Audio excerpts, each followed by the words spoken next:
Hello dear students, welcome back to Research World classes and I am Dr. Kiran. For a while we have been uploading videos for you for your class 10 examination 2026. Right now we are dealing with science topics and I have completed the chemistry part. Now we are in the biology session. We started with chapter 5 life processes and we have completed the introductory part which is available in my channel. Then we have completed the photosynthesis part. If you haven't subscribed to my channel yet, please do subscribe, because if and only if you subscribe, you'll keep getting notification as soon as I upload my video. So you're not going to miss out any new topics which is being uploaded, and you can keep yourself updated with all the classes. So if you like my classes, don't forget to press the like button and don't ever forget to subscribe my channel. Now let's see the glands associated with alimentary canal. What are these glands? First and foremost, we have got 3 pairs of salivary glands in the buccal cavity or oral cavity or mouth cavity. So first we have got 3 pairs of salivary glands. We will be discussing in detail about the functions of these glands and their secretions. So we have got 3 pairs of salivary glands in the buccal cavity. Okay. Followed by salivary glands, we have got gastric glands present throughout the wall of the stomach. Gastric glands. In addition to that, we have liver, a leaf-like structure. Liver, leaf-like, it is easy to remember. So we have got liver, it's a leaf-like structure, and it's associated gallbladder. Gallbladder is associated with liver, and they have got functional similarities also. They have got functional relationship also, I would say. And this gallbladder and liver, they open into the duodenum. Alright, that is the first part of small intestine. As you can see in the figure, they open into the duodenum. We will get better pictures, images or diagrams which I have already kept it for you. For the time being, I am just giving you an idea about how these things are getting assembled. That's why I am drawing and showing it to you, so that your mind can connect it better instead of looking at a diagram. If I keep drawing, then you will be able to trace the course of these structures. Okay, fine. So we have got liver, the leaf-like liver, and here is the gallbladder. Okay, and they open into the duodenum. And next you have got pancreas. Pancreas, which is on the left side of our abdominal cavity, pancreas, and liver is on the right side, and pancreas also opens into the duodenum, okay, via pancreatic duct. We will explain that, don't worry. So we have got pancreas and liver opening into the duodenum. So liver, gallbladder, they have got functional relationship. They open into the duodenum, and pancreas also opens into the duodenum.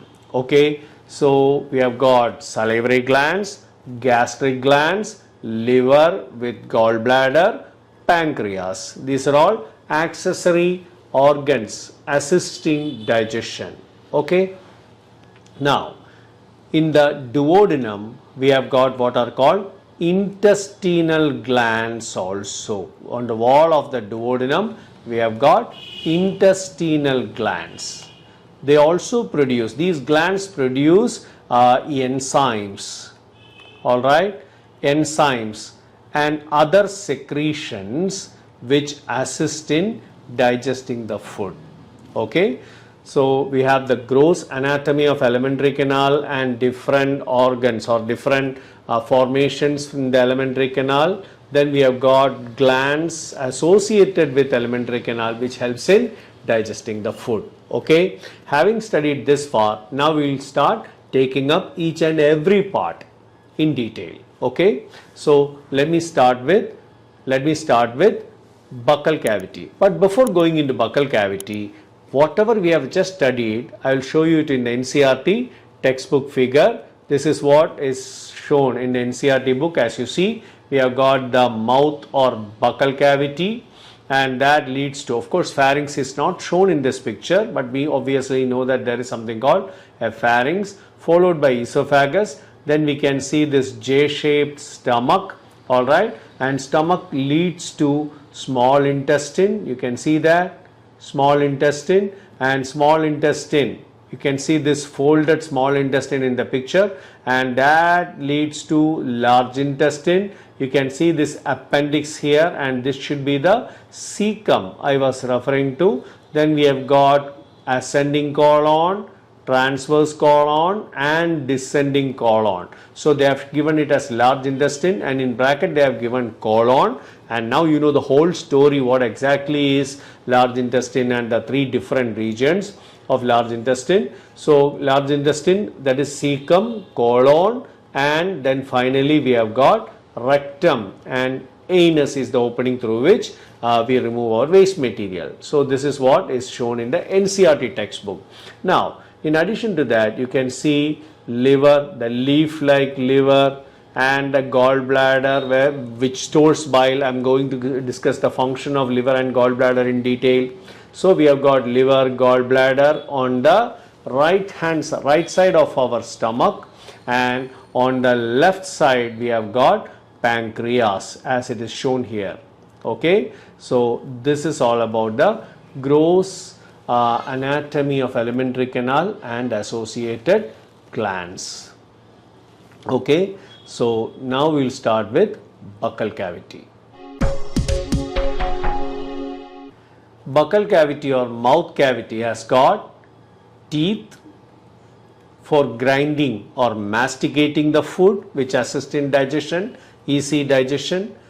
Then we have got tongue, all right, which is essential for swallowing the food, and we have got three pairs of salivary glands, three on one side, three on the other side. That makes it three pairs. And here, right below your ear, this is the parotid gland. Parotid gland, the largest salivary gland is parotid gland. Then we have got submandibular gland, which is on the angle of your chin, this part. Okay, submandibular gland. Then we have got below the tongue, lingua. Lingua is the technical term for tongue. Okay, so below the tongue we have got sublingual glands. Below the ear is a parotid gland. Then in this part, in this angle, we have got submandibular gland, and below the tongue we have got sublingual glands. So these are the three pairs of salivary glands. So buccal cavity or oral cavity has got teeth for grinding or masticating the food. Then we have got three pairs of salivary glands, all right, and tongue assist in swallowing food. What exactly is the secretion of salivary glands? Salivary glands secrete, we know, saliva. And most important or predominant component of saliva is water. Of course, we know it's water, but it has got, in addition to water, it has got mucin, the moisturizing substance, which moisturizes the food and reduces the friction. That's why the food goes smoothly into the pharynx. Okay, because it minimizes, mucin moisturizes and minimizes the friction. Plus, it has got an enzyme called salivary amylase.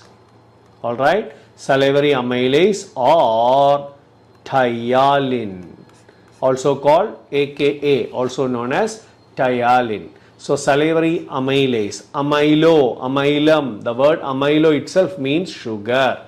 So amylase is an enzyme that is going to digest or break down carbohydrates present in the food. Okay, the sugar present in the food. However, you should understand that even though we have got amylase, salivary amylase in the saliva, there is no much digestion that can take place inside our mouth cavity. Why? Because we don't keep food for long. We just swallow the food, right?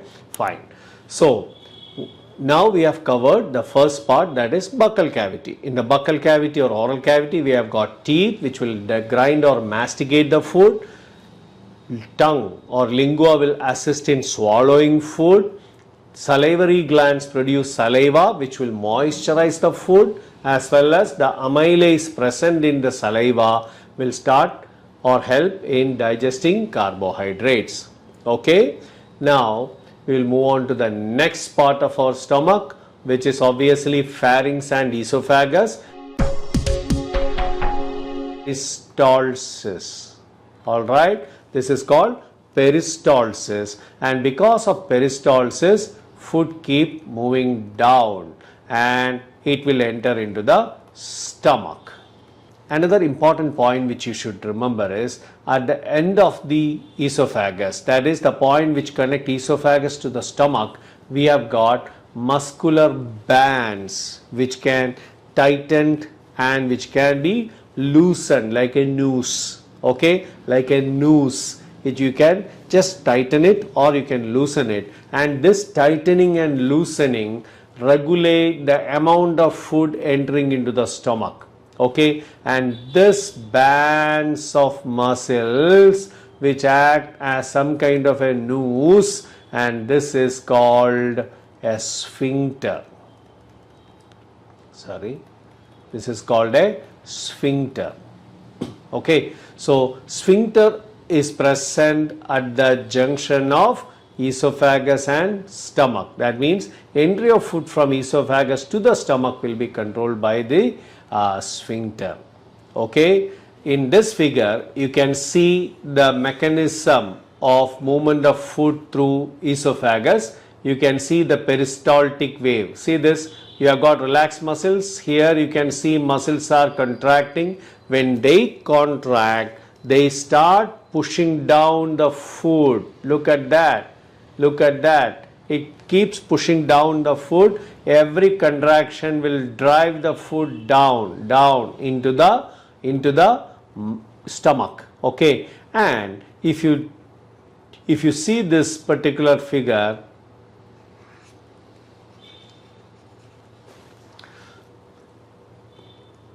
now this peristalsis, the process of peristalsis is shown in this figure. You can see this.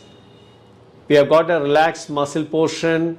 When these muscles contract, when the wall of the esophagus contract, you can see the food which is in the esophagus, you call it as bolus. Okay, bolus of food will be pushed down. Every time these muscles contract, the food bolus will be shoved down into the stomach, the chamber called stomach or lumen, cavity of the stomach, you can see here. Okay, so and this movement, peristaltic movement, drives the food into the stomach. However, you can see here the sphincter present, the sphincter, the muscle band will regulate how much of food can enter into. Okay, it will regulate how much of food can enter into, and once food enters into the cavity of the stomach, what is going to happen will be discussed in the next video. I hope this video helped you understand the concept of nutrition in human beings. If you still have any doubt or questions, please let me know in the comments. I will try to explain those in the forthcoming videos. To get the notifications of new videos, please subscribe to my channel. If you find this video helpful, do not forget to like it, and if you think it will be useful for your friends, please share it with them. Thank you.